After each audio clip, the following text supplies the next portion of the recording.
The next panel we are welcoming will speak about the living laboratory research plots at Sunbridge. Dr. Patrick Bohlen is Director of Landscape and Natural Resources and Arboretum and Professor of Biology at the University of Central Florida. The Landscape and Natural Resources Department is responsible for landscape operations and natural resource management on UCF's main campus, Lake Nona Medical Campus, and other UCF facilities. Dr. Bohlen also oversees the UCF Arboretum, which provides opportunities for relevant, experience-based learning, urban ecology research, and human connection with ecosystems and landscapes. Dr. Basil Iannone is an assistant professor in forest resources and conservation and specializes in geospatial analysis of sustainable and resilient land development. He is also a member of the Sustainability Human and Ecological Development Group. Dr. Iannone received his PhD from the Ecology and Evolution Program, Biological Sciences, at the University of Illinois at Chicago. Brooke Moffis is the commercial horticulture agent with UF IFAS Extension, Lake County, and a PhD student with the School of Natural Resources and Environment. With 20 years of horticulture experience, she teaches residents, professionals, and municipalities Florida-friendly landscaping principles and provides plant diagnostic services. Mark Russell is a landscape designer and horticulture leader. He is the manager of landscape horticulture at the Four Seasons Golf and Sports Club, where he coordinates and oversees the landscaping on the property and across the hotel grounds. Throughout his career, he has designed landscapes for SeaWorld, Six Flags, Discovery Cove, and Cherry Lake. He is an avid beekeeper and passionate about building landscapes that integrate native plants for birds, butterflies, bees, and other wildlife. Welcome, everyone, to session number 2. And I want to thank you all for being here today to tackle this challenge with us, because we know there are no easy solutions.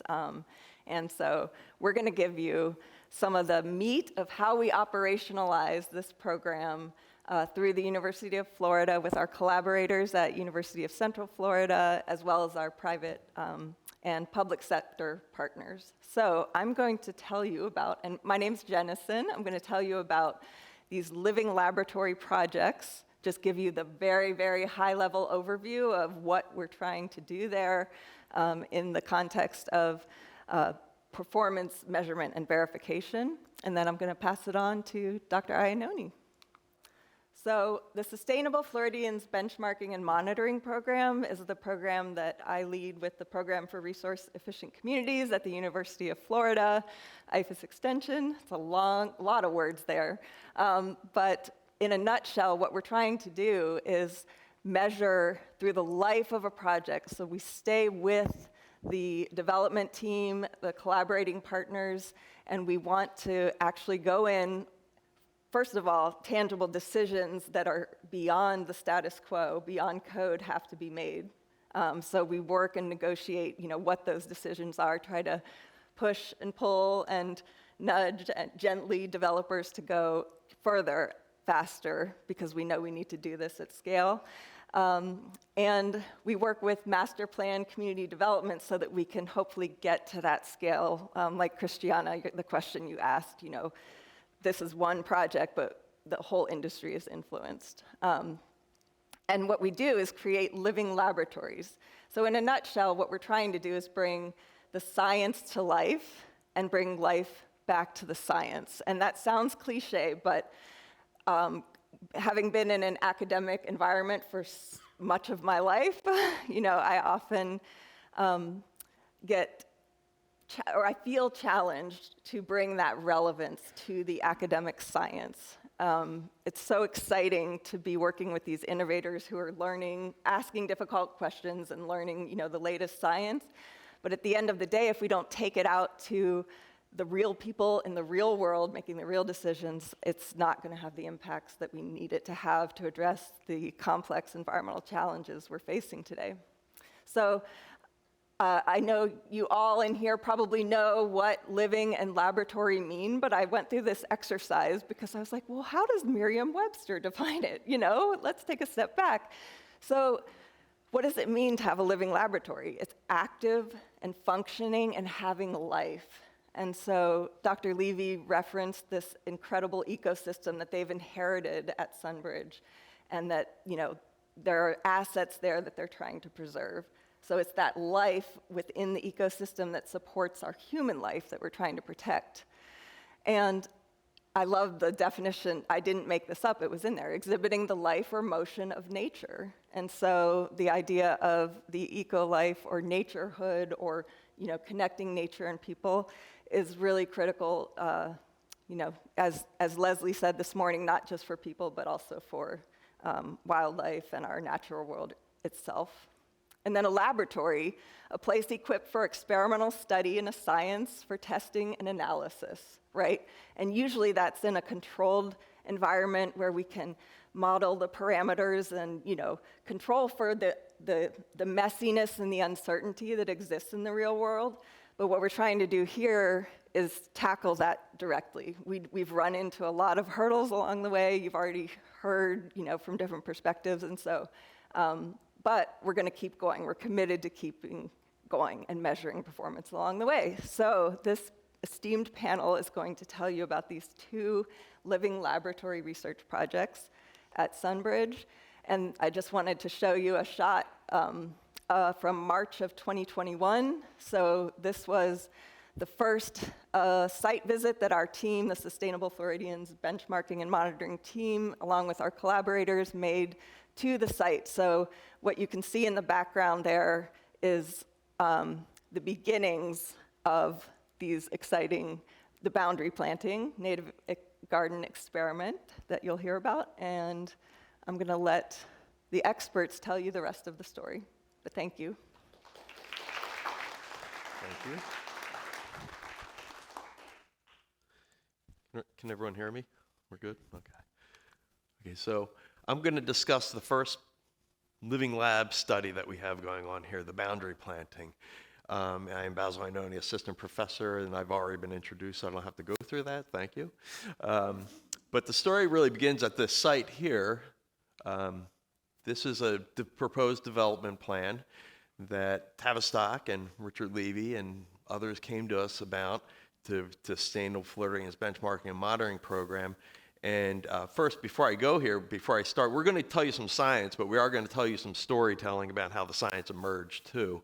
And there, again, I want to reiterate the partners here: academic, private, municipal, and county extension. So this is really a fun collaboration, and it makes me happy that I know that it's really going to have real-world impact. One thing I can't stand is when my research does not have impact. So we were approached about the problem that was already mentioned: limited water supply. Okay, how do we develop these landscapes that we want with the limited water that we have, that they have on the site? And then also there's these lakes here that were in need of being protected because they're a beautiful amenity for the people who eventually live here. Okay, so there's 2 issues. And what we just kind of threw out there as a quick idea is, well, there's plenty, let's prevent the pollution of that lake, and let's prevent the need for irrigation or limit the need for it by using native plants. You go into the woods in Florida in the dry seasons, there's plenty of beautiful plants growing that are flowering, and many of them we're using already in our landscapes. Many of them were not. So can we use this as an opportunity to explore what could grow in this development condition? And that's what the boundary planting is here. This is the boundary planting. You heard about base camp. Here's the entryway to this development. This is where people come in and get a feel for what they're going to be moving into. Across the street is a more conventional Del Webb, and that's important later on. I'll tell you why that's important, why we have that in the proximity. And this is about a 400-foot long stretch of planting of plots that are 20 by 30 feet, so at a decent scale, to test strategies to establish different types of native plants in this sort of degraded soil conditions that we have in developments. But the exciting part about this is not just an experiment. We also had to make this double as a demonstration, so we can demonstrate to would-be home buyers and also our different partners the potential utility of this approach, and also a landscaping feature. And we'll talk a little more about that. So what we're really looking at is, you heard the story about how bad soils are in developments and why they're so bad. And what we need, you just can't assume that a native plant is going to magically establish in a new soil condition, okay? We have to figure out strategies to do that. And some of the strategies we're approaching are different irrigation approaches. So this is our plots. These are our experimental design that you'll see tomorrow. Half of these plots are going to be irrigated as needed. So once the plants are established, we always have to irrigate to establish plants, but once they're established, can we shut off the water and see how these plants do and maybe only irrigate when they're really stressed? The other one is a regular irrigating regime where you irrigate what you might see in a typical residential development. Turn on the sprinklers a couple times a week, once a week when needed. And for this study, we're doing it once a week. The second thing we're doing is really looking at how to add some organic matter to the soils. And this is through our partnership with Life Soils. So half of the plots are having compost. And we have that because we have data now that shows adding compost, a little bit of organic matter to these soils can increase soil water holding capacity and improve plant health. So we're looking at that in comparison to treatments with no compost. Okay, so here's what you have. For scale, there's myself and Brooke, who will be talking later on at the plot, so you can see they're quite large. We have a walking trail through them, and this is for outreach opportunities, right? We can, it's not just an experiment. We want people to learn from this experience about the beauty of these plants and the potential utility of them in our landscapes. And here's what we're going to be looking at in this study. And everybody up here is going to be talking about various aspects of these metrics, but I want to illustrate or highlight that the university, UCF and UF, are not the only ones measuring this, right? We're also getting data from Life Soils, and also Cherry Lake is also helping us quantify certain aspects of this. And this wouldn't be possible without the partnership, the data that we're collecting on this. So we're going to look at plant survivorship and growth. Brooke will be talking about that. We're going to be looking at pest and herbivory. Public perception, we have an opportunity to do that. We have ecological value. Patrick Bohlen will be talking about pollinators and arthropods in these plots. And we're going to be looking at soils, the soil health, and some indicators of soil health over time. And then irrigation and maintenance. We've been hearing about the cost of maintaining these styles of landscape. So we're going to actually quantify this to give us an idea of how much these types of landscapes will cost with regard to irrigation and maintenance. So that's what we're looking at. And then with that, I'm actually going to hand this now over to Mark Russell, who's going to talk to you more about the designing of these, trying to design experimental plots that actually were aesthetically attractive and not just squares. So, yeah, thanks. Thank you, Basil. So when we first went out to Sunbridge, the first thing in our mind before doing a design was finding out about the soil. So we found out a few things, took a soil probe out there, and over the last couple years since we've been working on this project, I've never pulled samples yet where there wasn't ample moisture in the soil. So we knew right away that these soils do hold water, they're high in organic. What we didn't know at the time, these numbers in red are the pH of these various areas. So, along the horizontal axis, it's pretty good soil for growing blueberries. As you go north on the vertical axis, it's not really good for much of anything. So we did discuss a few options. I discussed something as crazy as taking the 8.1 and mixing it with the 5.1 down here. That didn't fly with most of my colleagues. So fortunately, there was still some scope in the civil work where a lot of material, I don't know if I have a laser on this or not. That's not good. Where basically the big open area that has no shading. There it is. Thanks, Basil. Okay, so this area needed to be built up by several feet. And when that happened, a bunch of soil was brought in that probably wasn't from the bottom of a pond. So all of these areas were able to be graded in such a way that they sloped downhill, and there are catch basins. And then on the side parallel to Cyril's Drive, same thing, downhill slope towards Cyril's Drive. So it helped with drainage. And really the great thing about this was that when we tested again, the soil pH varied between high fives, 5.8, and about 6.4. So we were very, very pleased with that change. This is our first draft. at Cherry Lake. We wanted this to be an iconic sense of arrival for Sunbridge Base Camp, complete with some clusters of cypress, bald cypress to anchor the ends of this planting, some huge Miss Chloe magnolias here for some structure in the middle. This area would be left for seasonal displays, and then everything in between would be native Florida trees, shrubs, palms, wildflowers, ground covers. Did I say grasses? Grasses too. We even colored it. But you know what? It's really curvilinear, and it's not great for research. And we actually, I pushed back a little bit on this at first, but making it 20 by 30 rectangles was actually the perfect outcome. So there were several iterations of that as well. This one, you can see the 20 by 30 plots all down through there. And then this one added some extra curve and some extra plant material. But from the standpoint of how much more it was going to cost, and also knowing that there's going to be some activities happening up here, we backed away from that. Jump into the plant list. We'll look more at this slide by slide. And here it is, and we'll go through this really quickly. This is upright Yaupon holly, weeping Yaupon holly, Simpson stopper, Calusa firebush, St. John's wort, gallberry, rusty lionia, Darrow's blueberry, and maybe the cultivar Rosa's blush. I'm not sure. That was pretty colorful. Silver saw palmetto, Mrs. Schiller's Delight by Burnham, split beard blue stem, purple love grass, muley grass, little blue stem, mist flower, lance leaf coreopsis, swamp twin flower, rattlesnake, button rattlesnake master, Lobelia cardinalis, that's cardinal flower, sunshine mimosa, spotted bee balm, frog fruit, scarlet sage, oh goodness, rosin weed. I'm sorry, Tim, rosin flower. Native blue porterweed and giant ironweed. Made it. So we were going to get our curves in here one way or another.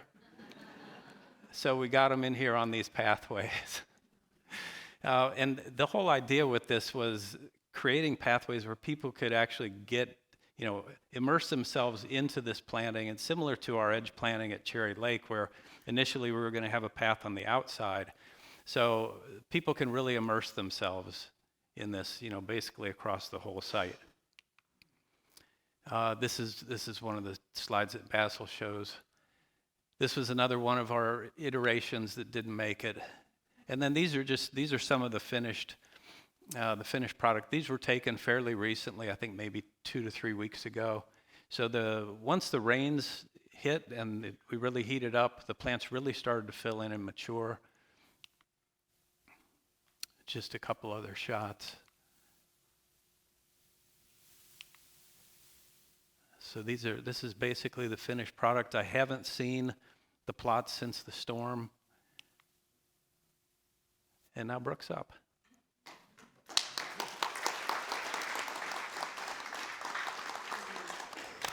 Thanks, Mark. How's everybody doing this afternoon? Good, glad to be here, right? It's exciting. This is such an exciting forum. So thank you all for being here, and I'm very honored to be part of the project. And I know they announced me, but I work in extension, so I do public speaking quite a bit, and I feel like I have to announce myself again. So my name is Brooke Moffis, and I am a Lake County commercial horticulture agent. So my job is to serve landscapers and commercial nursery growers in Lake County. And then I am a PhD student with the School of Natural Resources and Environments. And some people have teased me already about being in Lake County, and they've teased me about my car being parked in Osceola County and what the heck am I doing there. So why in the world is a Lake County Extension agent involved in the project? And so I'd like to just go ahead and address that. And one of the reasons is because we have this really cool microcosm of growers and municipalities in the South Lake area, in the Groveland area actually, Cherry Lake being one of them. And then we have the city of Groveland, we have Green Owl Gardens, a really nice native plant nursery in South Lake. And we even have landscape designers in that area as well. So my job is to serve these growers and to serve these landscape designers. And they're really pushing the sustainability envelope as far as landscaping goes and as far as maintaining and growing native plants. And then the other reason I'm involved in this project is because I decided a year or so ago to be a PhD student, and my advisor is Basil Iannone. And for those of you who have ever done graduate school work, you know that your professor's project soon becomes your project. Or I just have to tease him every once in a while, so anyhow.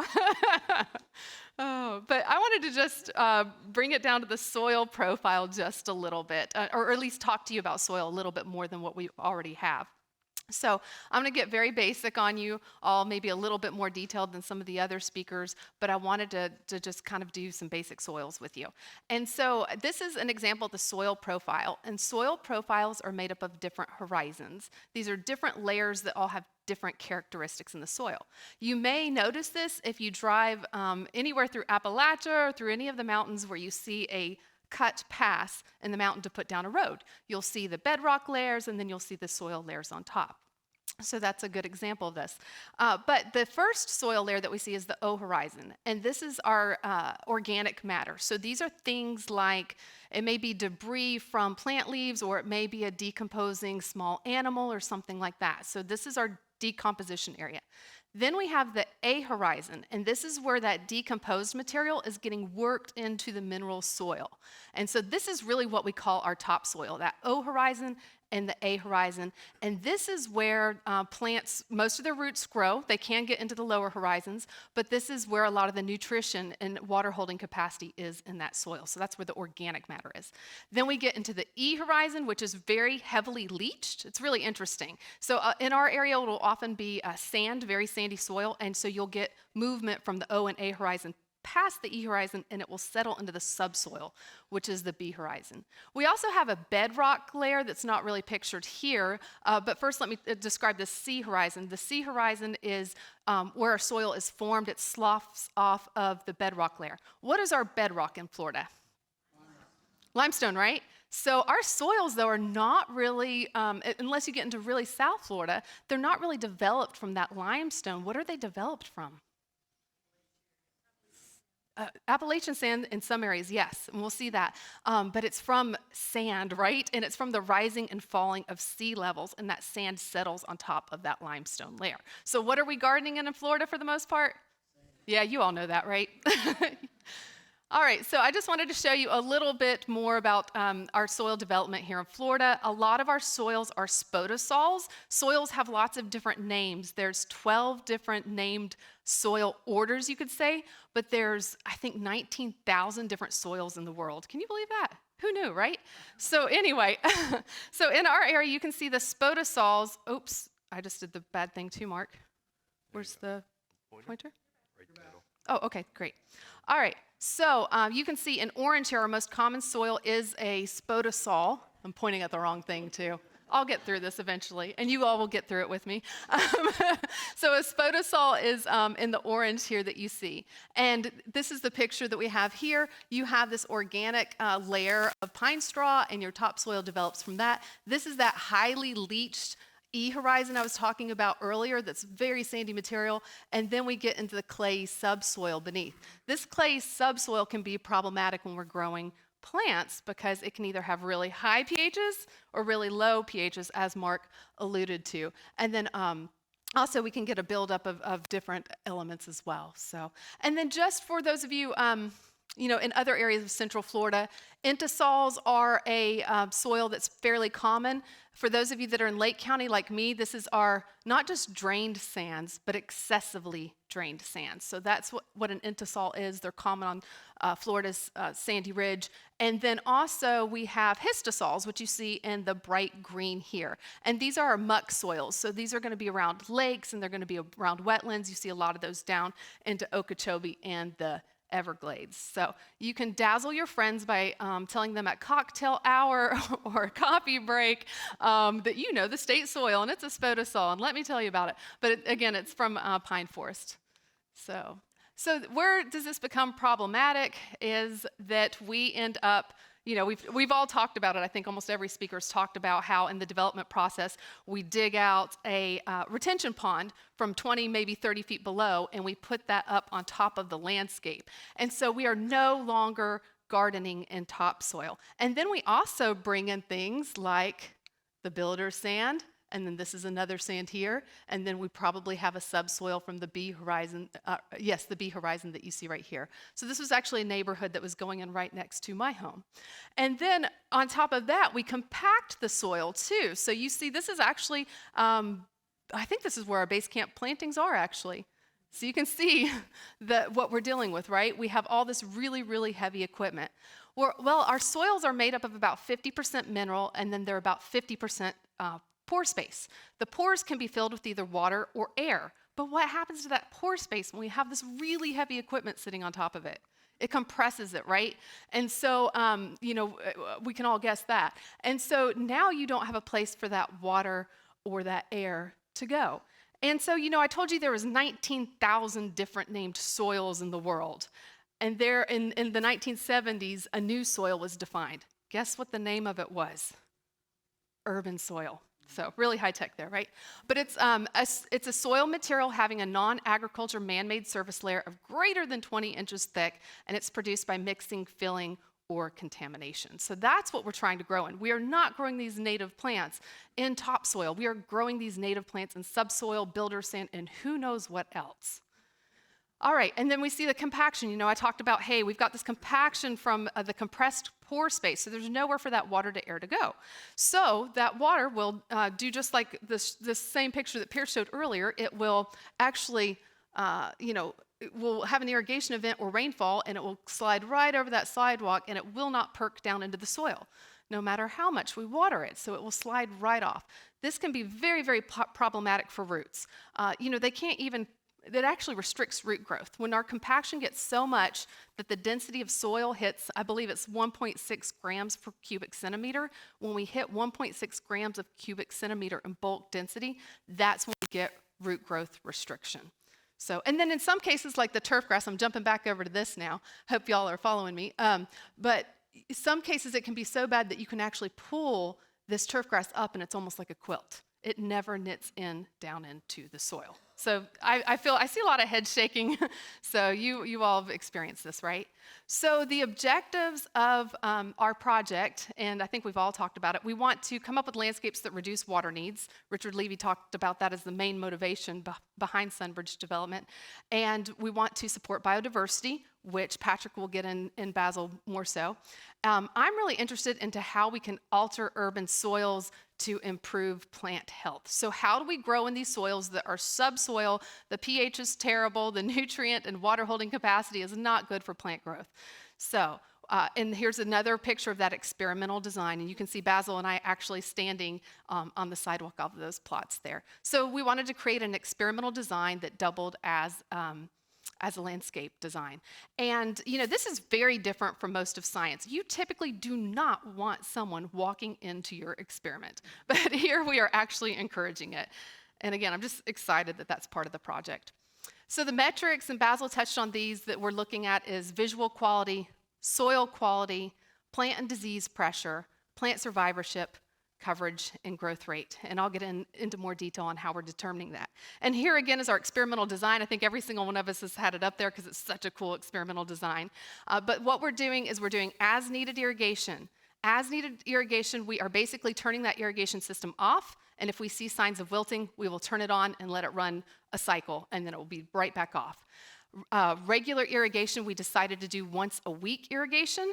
We actually struggled with this. We thought maybe we should do twice a week irrigation because that's what a lot of folks do, and that's what they're allowed to do per water management restriction.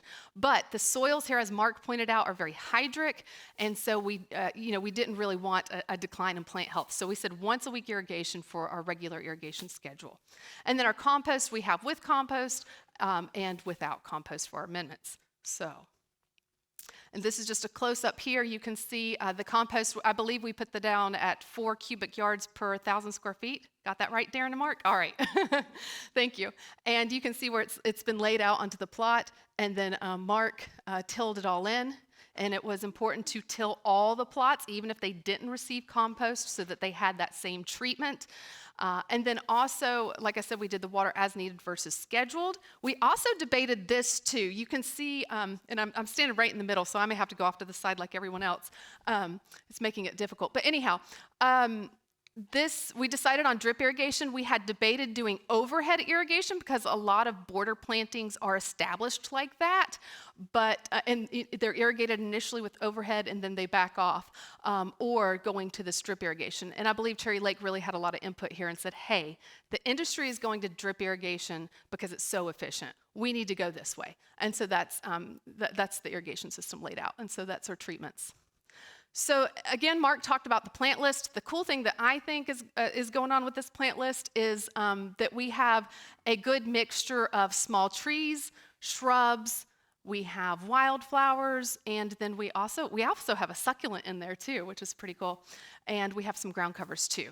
So we have 26 different species, and some species are very common, like Gulf muley grass, and then we also have firebush too. But there's some less common species too, like that rattlesnake master. And so let me get into how I'm trying to do the metrics here. And the first metric that I'm looking at is visual quality. And this is really hard, folks. What I did is I just said, I'm going to see how good that plant looks, and I'm going to rate it between 1 and 10.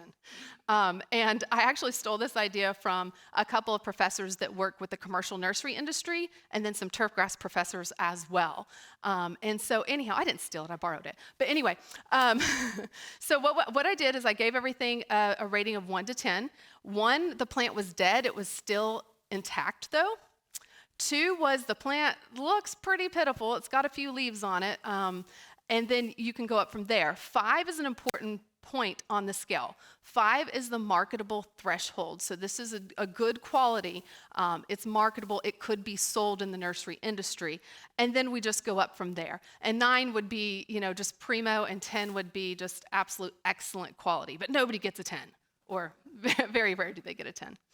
All right, so, and this is our data for the visual quality. You can see the plots, the pictures on the top there. We have the compost plots here and the compost plots here. This was June of this year, just 6 months after planting. This was a picture I took just last week of purple lovegrass, and we had no compost here and compost here. So just to relate that to the visual quality, I would probably rate this as a 6 and this as a 9. Would you all agree? Yeah, we'll see. Yeah, so I'm going to do some things on the tour with you all and see how you would rate things. But anyhow, let me show you what we found. On the x-axis here, we have the compost amendment. Compost is in red, and no compost is in blue. Then we have our visual quality scale over here.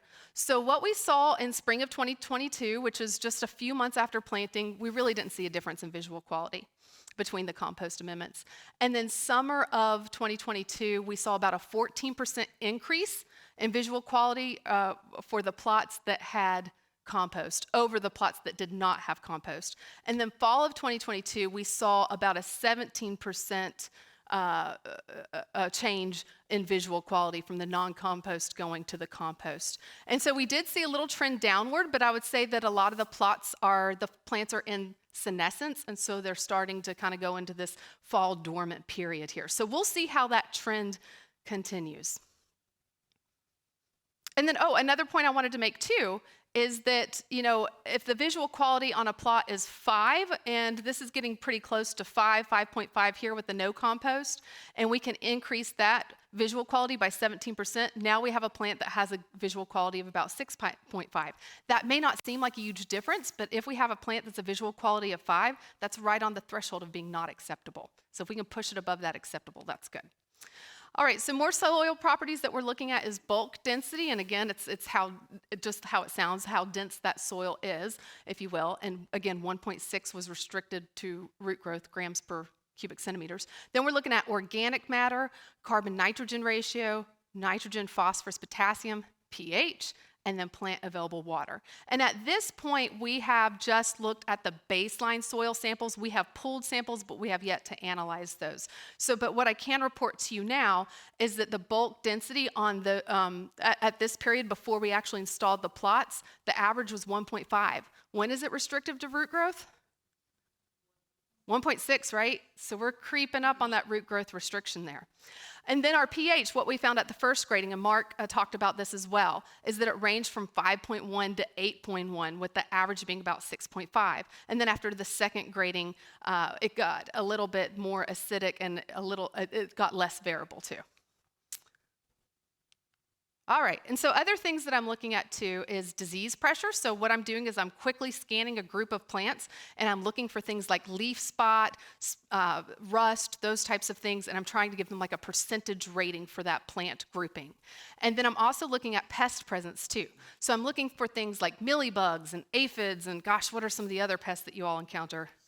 Scale, right? Yeah. So those types of things. So I'm looking at pest presence, and I'm giving that a percentage of how much pest I see in the plot.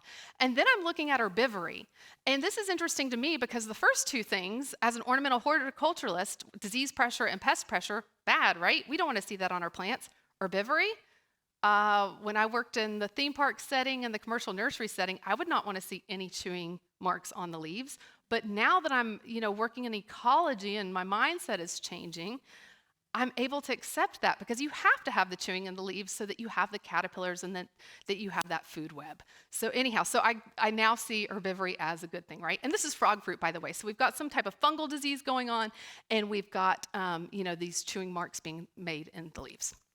All right, and so then the last thing that we are capturing, and some of you might recognize this person, this is Dr. Stacy Strickland, who is our Osceola County CED, and he also teaches all of the drone classes for the extension agents that when we want to go out and evaluate things using drone technology. So anyway, since he's Osceola CED, I roped him into being part of the project, and he's now going out and he is flying drones and capturing these images so that we can then analyze them for growth rate and coverage. And so we're capturing the photos. We have not done that analysis yet, so we'll let you know how that goes too. And so the next steps that we want to do is we want to collect and analyze more data. So we probably have at least 5 more data collections to go on this project. We are also finding so far, when we look at the plot level, not individual species, but the plot level, we're finding no compost effects on disease, pest, and herbivory so far. But that leads me to the next point, is that we really need to dig in and we need to get species specific when we analyze. Because one of the things that I'm seeing out there when I'm working in the plots is some of the plants really respond to that compost treatment, while others not so much. So we need to analyze that and capture it. And with that, I'd like to say thank you and turn it over to Patrick. Thanks. Now, coach me. Coach me. I need to be coached on my... Wait. That's the laser pointer. And this is forward and backward. Okay, well, thank you, Brooke. That was fantastic to see what Brooke's been doing. I remember she was out there the first day, a little apprehensive about the scores, the subjective plant scores. I was out there that day. And so she had me do it to ones she had already done, and our scores lined up perfectly. So it works. So I'd like to tell you how I got involved in this project. How did I get involved in the project? And Richard told you that Pierce has been the driving force, and if Pierce wants something, Pierce gets it. And Pierce wanted me on the project, so there you have it. I think Pierce knew I was doing work down here. I was head of the Arboretum and Landscape and Natural Resources for 12 years at UCF, so I had a lot of practical experience. That included everything from being involved with landscape designs for major construction projects, some of which Dick's Height, who's been involved in here, did on the UCF campus. And then also, most landscape architects leave after it's built. I also oversaw landscape maintenance, so we had to inherit the landscapes that were built, and so I could see what the maintenance problems were over time, what worked and what didn't work. So I had kind of that broad, comprehensive view from beginning to end that I think Pierce recognized that I was working in that area that would be useful to be part of the project. And I'm local, which is also good. It's good to have a local representative here on the project. It's also interesting that we're Lake Nona, because Lake Nona, including this building, College of Medicine, the Moores Children's Hospital, were some of those early examples of landscape architects really taking an all-native approach to their landscapes. College of Medicine, except for the grass, is almost all native. Nemours was all native, and there were some failures and some successes. So they actually are in a place where some of these big native plant projects were actually built 10 or 15 years ago. So what I'm talking about today, though, relative to this project, is drawing more of my entomological background. There's been a lot of interest in native plants, and I think everyone understands their importance and the effects that they have and the benefits they have. And when we were thinking about what we could look at in these plots, we had to pick out what we were going to work on, and insects were clearly a good measurement tool to use for these plots, especially since they were new. I'll get into that in a minute. But I want to give a little bit of a broader context. I went black again. I'll go this way. There we go. That one. Give a little bit of the ecological rationale. We know we've got two major global crises right now: climate change and biodiversity loss.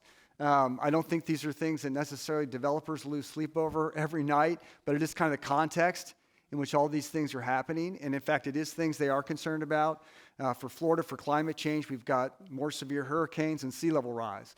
So if you're a developer, even I think in this context, you are maybe taking those things into consideration. We're going to get more water and more flooding than we might used to get. And then biodiversity loss is just something that's happening globally. We know it's a big issue. And one of the things and driving forces behind it is habitat loss, and development, both of urban and agriculture environments, is contributing to that loss. And really, both of these issues, we have the same driving forces contributing to them. So, the question is, what can we do? And I think I like this concept of ecosystem services because it's like what we get from nature. And we've got different kinds of ecosystem services, supporting, provisioning, regulating, cultural. So really, I think what we're talking about here is how do we get better ecosystem services out of the environments we live in? Number one, to make our lives better, hopefully, but also to ameliorate, some of these larger problems. So for this project, water and water limit was really driving that. But actually, it's an opportunity to address some of these bigger issues and has relevance for those. So we kind of know from Doug Tallamy's work, I'm assuming most people are familiar with Doug Tallamy. He does have caterpillars on the brain. He likes his caterpillars. But he's really the person who did a lot of the pioneering work showing the importance of natives, particularly for the food web, because if you introduce a plant from Asia, it doesn't support the caterpillars that eat the leaves, and then there's less food for the birds. So his work has shown very convincingly, and if you saw him last year, you know that work, that native plants produce more of these, which feed things like the birds and up the food web and have benefits that way. So we know that. We also know that we live in a biodiversity hotspot here. And what that means globally, there are about 40 of them. Not only do we have a tremendous amount of biodiversity in the entire southeastern coastal plain and also in Florida, but that it's under threat from development. You have to have those two things together. So biodiversity hotspot doesn't just mean, we got a lot of biodiversity. It means you've got that and it's under threat. And so we live in a very biodiverse region. So these issues kind of come together, and this project is an opportunity for us to examine them kind of together. So when we were deciding what we were going to use to look at these plots, we had to think about this idea of what makes a good indicator. And a lot of people have worked on that. Biological indicators and ecological monitoring has been going on for a long time. What makes a good indicator and what would be good in the context of this project? And they have to be widespread and diverse. So you have to have something that's found everywhere, hopefully, and you have to have something that has a lot of diversity so you can actually measure the complex diversity that might be involved in.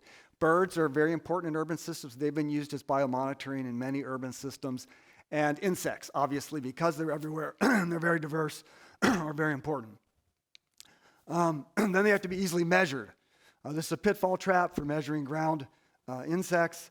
It's a very standard method. It's very simple. So you want something you can easily measure. And then ideally what you're measuring hits multiple levels of the trophic web. And by trophic web, we mean, where is it in the food chain? Is it an herbivore? Is it a caterpillar? Is it something that eats a caterpillar? Is it a gazelle? Is it a lion? And that's important not only from where it is in the food chain, but where the energy flows. How does the energy flow through? So if you got a lot of top predators, that means you got a lot of good stuff going on in the ecosystem. And if you've got 400-foot plots, 400 foot of newly planted material, you're not going to have bears and lions and birds because all the native material is kind of small, but you do have insects. So that's why we chose right away. We're going to focus on the insects. Also, we're planting a lot of flowering plants. So let's focus on the pollinators.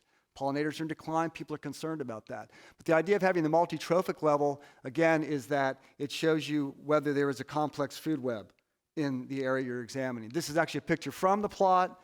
This is actually a Florida bee killer, which is a fly that mimics a bee and attacks bees. It's eating an American bumblebee, which is a threatened species, but it's doing a good job. And there's so many of them out there that Gina Willman, who's on the Tavistock crew, is out there taking wildlife pictures of the bee killers in the plots. So anyway, that's why we kind of chose to focus on pollinators and insects. Insects are obviously the most biodiverse group in the world. Another good reason to focus on them. And we got this issue of the pollinator crisis. A lot of people are familiar with the issue with honeybees and things like that. So did this kind of come together again for this project? So we decided to focus on pollinators and ground beetles, which I'll talk about in a minute, for this project. And when people think about pollinators, this is generally what they think of. They generally think of a honeybee. And there are actually more honeybees now in the world than there were, at least under management 50 years ago, even though we have a honeybee crisis because people raise so many of them. Or they think of the bumblebee, which is the big, fuzzy, furry, happy bumblebee. Or they think of the butterfly, and if they do, they probably think of the monarch butterfly, which is a threatened species and which people are concerned about. This is generally what people think about when they think about pollinators. A lot of focus on butterflies because butterflies are pretty and people like the aesthetics of them. Bees do sting. They have kind of a nasty edge to them. But when you're really thinking about pollinators and the function of pollination in an ecosystem, you have to think about who's doing the pollinating. And who's doing the pollinating in the pollination world globally, whether you're in Africa or the Middle East or Asia or the United States, are the bees and the wasps. And the bees are a lot more than the bumblebees and the honeybee, both of which are social bees. 85% of the world's bees are solitary bees. It's a single mom collecting pollen and nectar to feed her eggs that she's laying in a little nest she's building somewhere. This just shows you here the bee diversity in the eastern U.S. We have 738 known species of bee. In Florida, I think there are 320 species of bee. And this latitude globally, a global study came out just last year showing that bee diversity is greatest in the mid-latitudes, greater than in the tropical forests where there's a lot of things like vertebrate diversity. Bees are very diverse in the area where we live and quite diverse in Florida.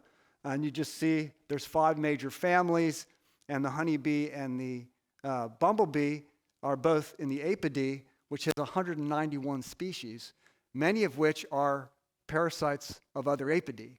So very diverse group. It's a good group to work with in that sense because you're going to get a lot of diversity, and they're very strongly affected by development. I'm sure of walking through my neighborhood. I live in a typical suburban development right next to UCF. I've got neighbors that probably have 5 or 6 pollinators in their yard.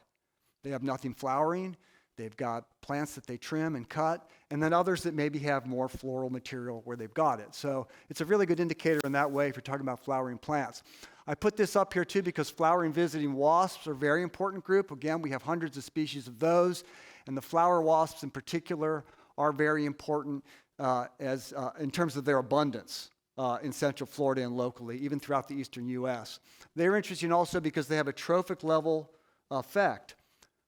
All the bees are collecting nectar and pollen. They're herbivores in that sense.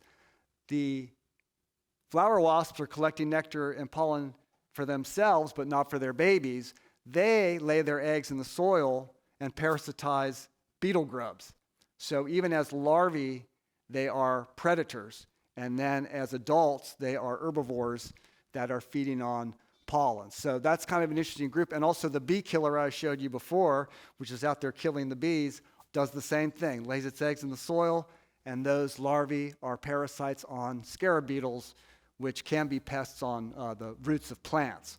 So you do have this multi-trophic, very complex interactions going on, and many of these groups of animals are connected more than just through the flowers. They're connected through the food web. So anyway, these are the groups we decided to focus on. Several of these pictures are from our plots, some are not. There are other important critters out there. This is a 1-inch big gray hair streak butterfly that was very common down there, the little sooty wing. So there are other butterflies than the monarch. These are the most abundant pollinator butterflies that we have in the plots. A lot of flower beetles. These are in the Scarabaeidae, the beetles that are on King Tutankhamun's head. The dung beetles are included in the scarabs, but there's lots of different ones, and many of them are actually called flower beetles. This is the Delta flower beetle, which is from Florida. Got a beautiful little triangle on, beautiful little beetle. Again, it's visiting flowers, but it lays its eggs in the soil, and its babies feed on plant roots. And so those wasps we showed earlier, as they're laying their eggs in the soil to eat the babies of these kinds of beetles. So that's the very interesting little interaction that we have going on there. This is the rattlesnake master everybody's talking about. Keep that in mind. It's about a half-inch big flower with tiny little teeny weensy flowers. And we'll see that in my final data slide, how important that was this spring. We are also looking at ground beetles. They're another important group. They're predators generally. They live on the surface of the ground. They are used as ecological indicators. There is a National Ecological Observatory Network that the National Science Foundation started several years ago. It's active. In fact, one of their sites is the Disney Wilderness Preserve. And they chose carabid beetles as one of the groups of organisms they monitor at all their sites across the entire nation. They have all the different ecosystems in the U.S. represented. And I figure if all of the smartest ecologists got together and decided what group can we measure that is everywhere, and if they selected carabid beetles, maybe this would be a good one for us to measure as well. We haven't really made headway on this yet because we set our traps out, and then Ian hit and floated them out of the ground. But this is a group that we are going to be looking at in the coming year. And this gets at the ground level, and we did think that the ground beetles might respond to that compost treatment because the compost treatment should be feeding the soil organisms. And if there's more soil organisms, maybe there's more food for the carabid beetles, and you might actually see a positive response to the compost. That's kind of what we were thinking. Whether we'll see that or not, that's what I was hoping, is that we might see a response in that group.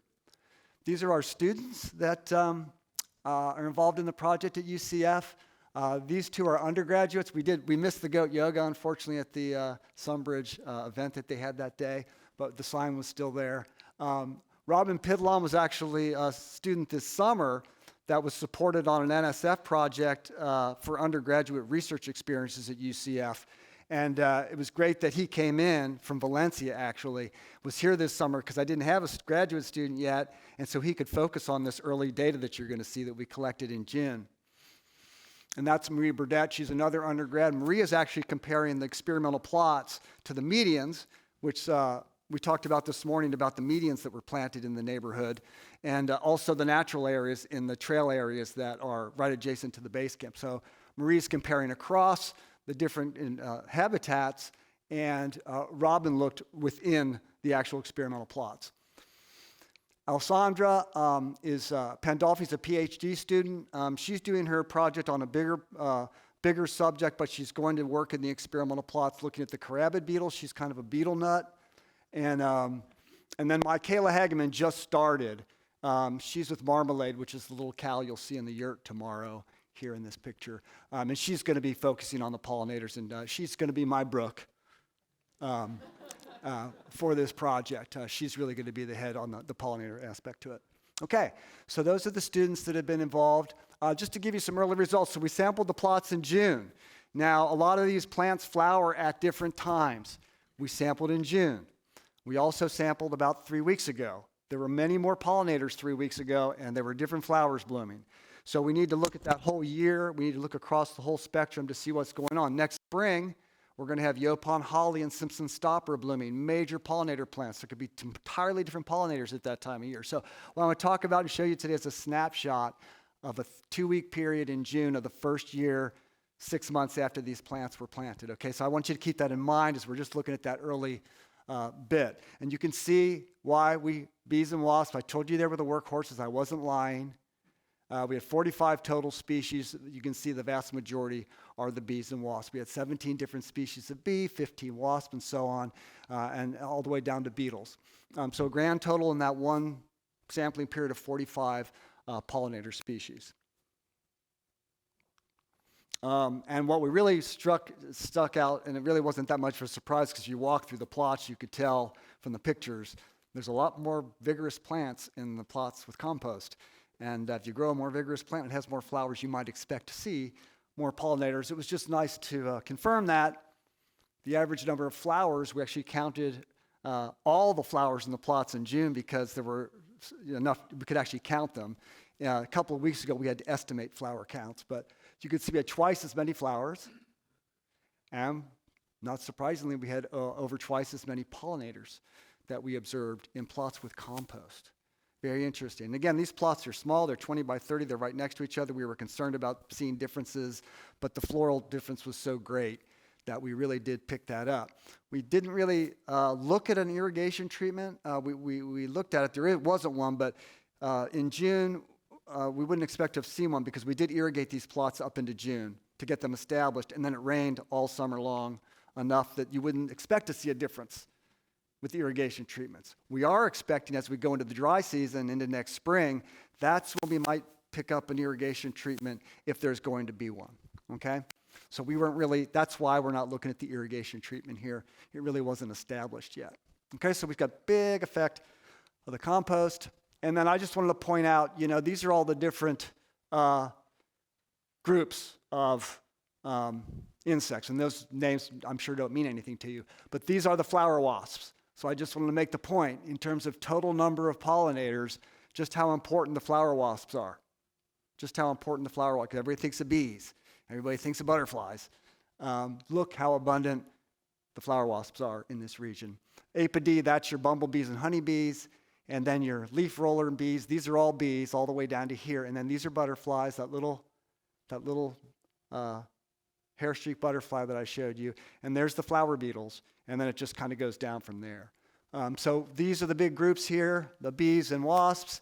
And what this graph also shows you is the flower species that those bees visited and wasps. They don't all visit the same flowers at the same rate as you might expect.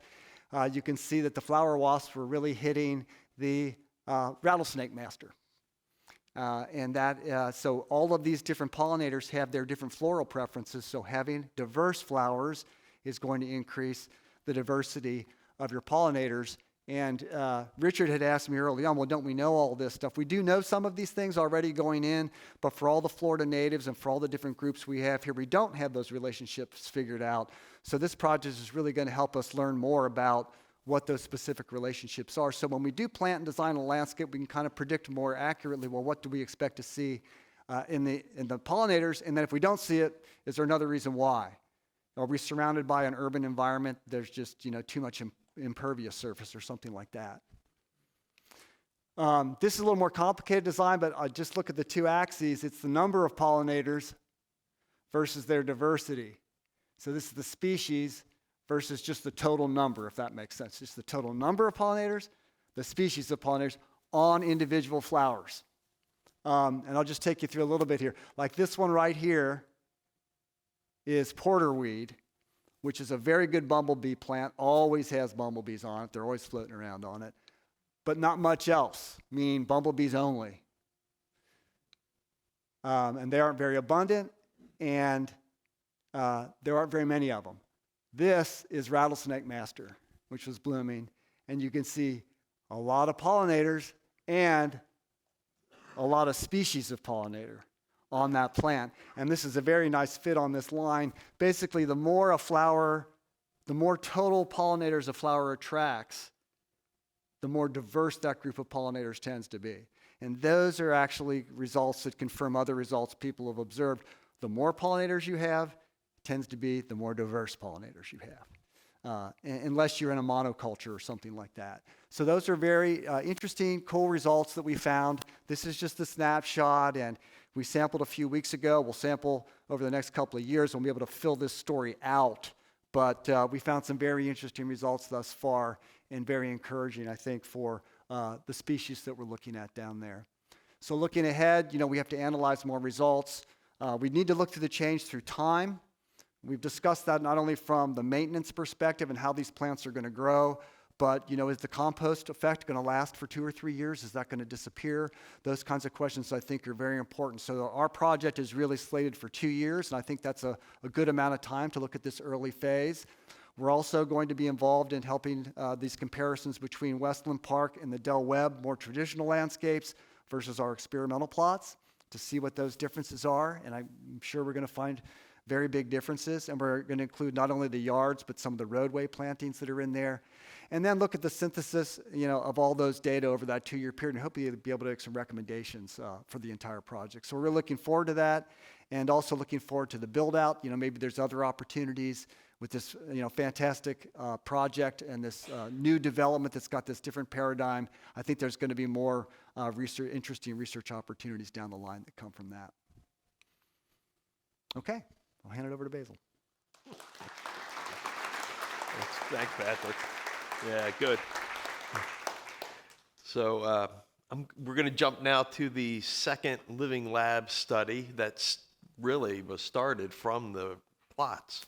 The developer saw what was going on in the plots and thought, well, this would be a good idea to put this native plant material in the model homes. And as a researcher, I think we were all like, well, wait, don't you want to slow down? But I think there was as a researcher, we always want to see p-values and the results. But this is why we're working together with the private sector.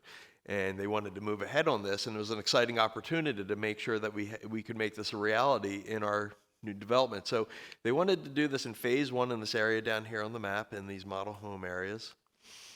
And Cherry Lake, Kane & Associates, Dix Height were designed various different landscape patterns for these places, for the lots. And they discussed that earlier today. And the characteristics of them were native drought-tolerant species, mow-free landscaping, so no turf grass. And I think if we all noticed the coincidence of the big riding mower going by earlier today with the noise, right? I mean, this gives you a value of that, right? So this is a very different paradigm, a different type of landscape. So that's what they were after. And again, I'm going to get into a little bit of the so what. Patrick's already hit on it a lot there. But, urban development and residential landscapes in the United States is the fastest growing land cover type. There's been a 5-fold increase between 1950 and 2000, and that's still happening. And this is the Villages, one of the fastest growing urban centers in the country. And up here, I don't really even know where this is, but the point I'm trying to make with this picture is you can tell from the trees, this is not Florida, but look how strikingly similar that is, okay? This is, dominated by lawns, a few shrubs, probably not native species, and they're very similar, and these new developments are very similar even across large geographic areas, and this is referred to as urban homogenization. So we're replacing the natural and semi-natural habitats that we have, where there's more biodiversity, and we're homogenizing it with a very low diversity environment. Okay, so habitat loss, of course, a driver of extinctions, which Patrick already talked about. Obviously, residential land development is, habitat loss in essence. So then there's other environmental impacts of this landscapes, which we already talked about, right? The amount of water that we need to maintain them, it's affecting our water availability. The fertilizers that we're using, we do now have studies that correlate fertilizer use to lower water quality. And there's also the pesticides that we're using in our landscapes to maintain these. They have impacts on non-target organisms, things that we want in our landscapes. So there's a lot of environmental impacts of how we're maintaining this. So it gives us an opportunity to think about this differently. How can we design these landscapes to have benefits, right? So this is Doug Talamay's work, stems from Doug Talamay, and Patrick hit on this. And he was, of course, guest speaker last year at the outside. We have had 3 billion less birds in North America since 1970. Okay, now this isn't all residential land development's problem, right? But nonetheless, it's, habitat loss is contributing to it. And what he showed is in urban landscapes, the more non-native plants you have, the less likely that fledglings will survive. And he linked it nicely, as Patrick also showed, to the abundance of caterpillars and spiders, things that they feed on. Okay, so we have an opportunity here to redesign these urban landscapes where we can be on this side of the trend instead of this side, where we can support these sort of wildlife that we like to see, that a lot of people like to see.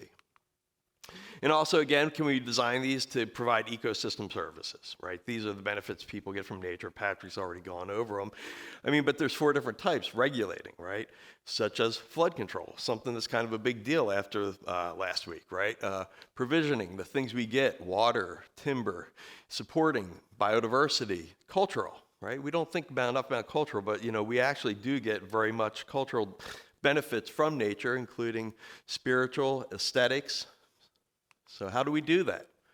So, well, we had that design that Kane & Associates and and Cherry Lake and Dix Hike came up with. And when the developer sold the landscape to the builder, this is what happened. It was very different than what we envisioned in that nice, beautiful sort of pattern book, okay? And that was a lesson that we learned, was that the builder does not actually legally have to install the landscape that the developer wants. Once they own it, they installed turf grass, they installed some species that were not on the list, so different species, and less species also, less diversity. But this really opened up the idea that, well, we really need to connect with the builder so they understand the vision that we're trying to do here and why we're trying to do this. And this has been since rectified, but it's, part of that sort of like, this was not a perfect linear progress of events that led to this. So, and now we have, improvements. These landscapes are improved, and that was, from Cherry Lake and UF's input and others. We've installed better landscapes, more native, took out of the turf grass and put in more native plants. But if you look here, there's still some limited number of species, only 4. And the reason, I'll get to that in a second. But we did do some improvements here. But see the turf grass here? The medians, that was one thing that was still kind of there that wasn't perfect. But again, Toho Water Authority saw our collaboration and coming together and what we were doing, and then donated the funding to install drought-tolerant ground covers in these model homes, including perennial peanut. It's not a native species, but it's very attractive. It's drought-tolerant. It's somewhat durable to some foot traffic. Frog fruit, sunshine mimosa, very good drought-tolerant species, also good pollinator tractors.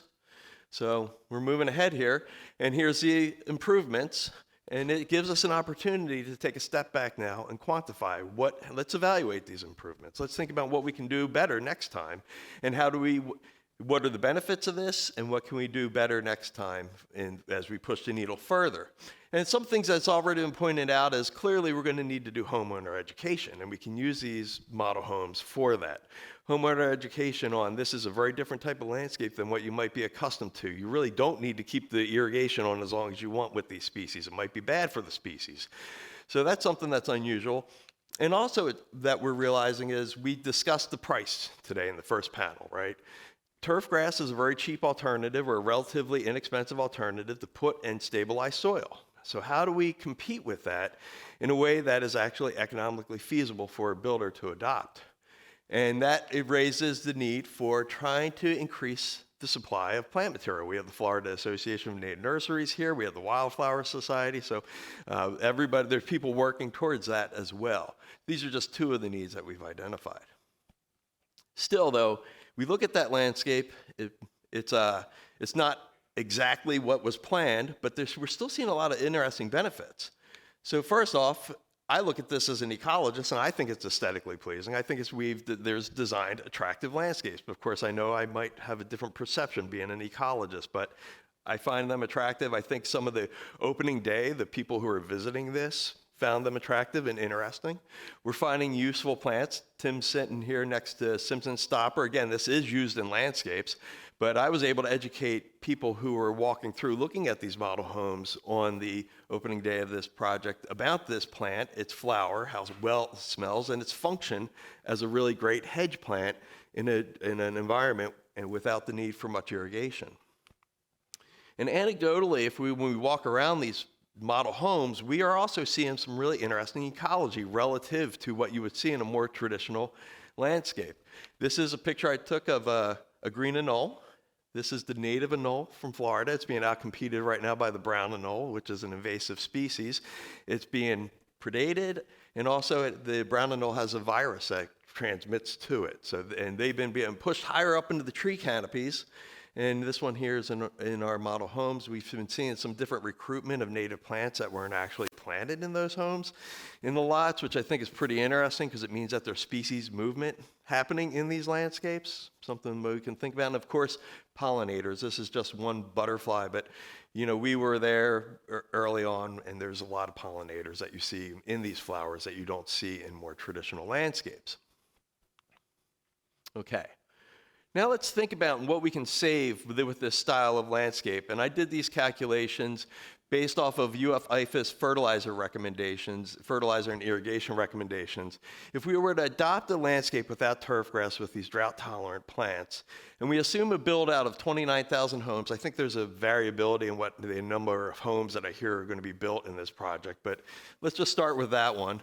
And then we have a small acreage of landscaped area, 0.09 acres, and let's think about what we can save with regard to fertilizer and irrigation. So this style of landscape relative to a traditional turf grass landscape can prevent us from putting in 344 to 883,000 pounds of nitrogen into our environment. The variation here stems from what type of turf grass you might adopt and the quality of turf grass, how nice you want your turf grass to look. Phosphorus, we can save up to 57,000 pounds or prevent it from getting into the environment, although I would argue that we don't really need that much phosphorus in our phosphatic-rich Florida soils. Regarding irrigation, we can save from 3.8 to 14.1 million gallons per day of water.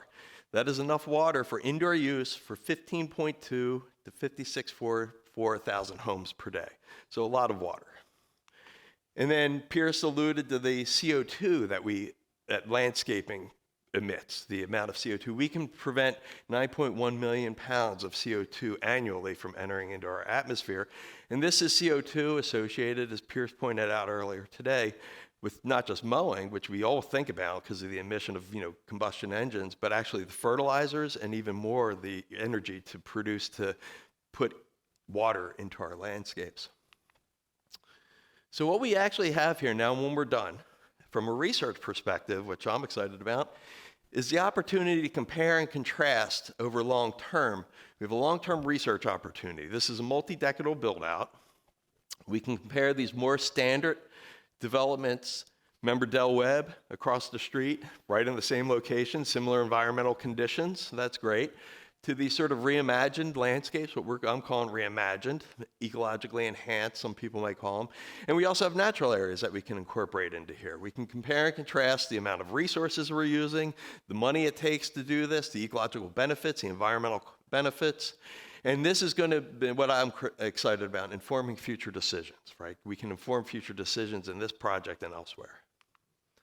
Okay, so I want to introduce my other student who's working on the project, Victoria Cope. She's right in the back there. Hi. She is being funded by the Nature Conservancy and the Center for Land Use Efficiency for her master's degree. And she's going to use these model homes as an opportunity to look at some of the ecological value that these native plants can provide. And again, Patrick was talking about food webs, what eats what, and what are the value to higher trophic level of organisms. And she's going to use a food web perspective. She'll be looking at these landscapes provide resources for higher trophic levels. Looking at it through quantifying the abundance and diversity of predators, herbivores, pollinators, and detritivores, the relative ratio of those things, the diversity and abundance of those functional types of groups of arthropods can give us indicators as to the stability and I guess the health of a food web system. We're still working this out. It's very early on. So if we think about some of the other impacts here, well, first off, I think one of the most critical ones is this unique collaboration that we have. We have a really strong partnership among academia, private sector, municipality, and again, county extension that will help us to resolve, how to, balance the need for housing and with environmental responsibility, the opportunity to reduce resources, increase native biodiversity in our urban landscapes, which is critical when we think about biodiversity loss happening at the global scale, and set a precedent for future land development practices. We do want to point out there are 4 graduate students being funded through our partners on this project, which I love as a researcher. Having money is great. But I really do believe this is the key here, the future leaders. Okay, we have graduate students and our partners together. Graduate students being trained in the context of land development, being able to speak the language of the land developer, the builder, the planners, I think is going to be a really valuable resource moving forward as we move and try to figure out how to do the things better. And then just to remind you, tomorrow we will be visiting the model homes here. And we will also be visiting our research plots. And I'm very interested in hearing everyone's perspectives about what they like, what they don't like. We're all interested in that. Give us some critiques, evaluations, how you think we could do things better, and very good questions, because we do want to get your ideas and figure out how to move this needle further as we address, again, the challenge of, Florida has 900 new residents moving annually. I think that number's increased, or daily here. So we do need to provide housing, but how do we do that environmentally responsible? And then the last slide here I'm going to give you is, nope, it's not there. Oh, okay. Did we lose the QR code? Sorry. All right, never mind. We put together a survey. We did put together a survey to gauge your the amount of information that you felt you gained from how useful this session was today, and to also get some feedback on topics that we didn't hear today that you might like to hear in the future. And maybe what we can do is we'll work with. Yeah, we'll get it out as a email or something like that. So sorry. But with that, we can end it here, and I'll actually go back to this slide because we can start to think about these other impacts and the benefits of these collaborations and how to help that we can use this information to push the needle further and further. So thank you.